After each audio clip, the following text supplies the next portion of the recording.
Usisahau kusubscribe, kucomment, kulike na kushare ili kuwa wa kwanza kupata habari mbalimbali kutoka Dar24 Media. Tunaona mali za benki yetu zimekuwa kwa 25%, ambayo kwa kweli imekuwa kwa kasi zaidi ukilinganisha na wastani wa ukuaji wa mali za sekta ya kibenki.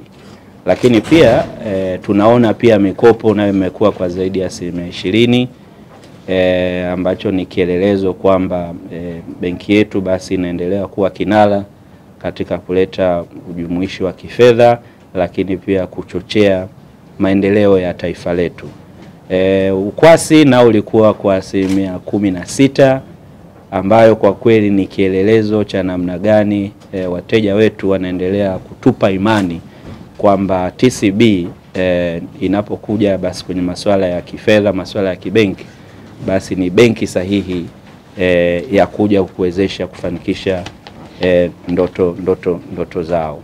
Takwimu na taarifa walizoziwasilisha ni ushahidi wa juhudi za pamoja kuifikisha benki yetu ya TCB katika kiwango cha juu cha mafanikio. Utendaji wa benki yetu mwaka jana unaakisi dhamiri yetu ya wazi katika kupanga mikakati inayolenga ukuaji, ubunifu na katika kukidhi mahitaji ya wateja wetu.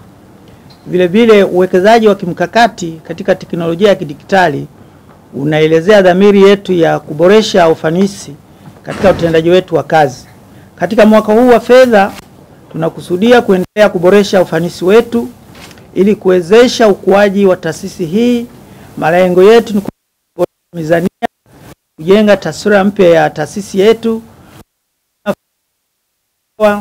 na teknolojia ya kidijitali, kufanya uhakiki wa mambo mbalimbali pamoja na kusimamia rasilimali watu.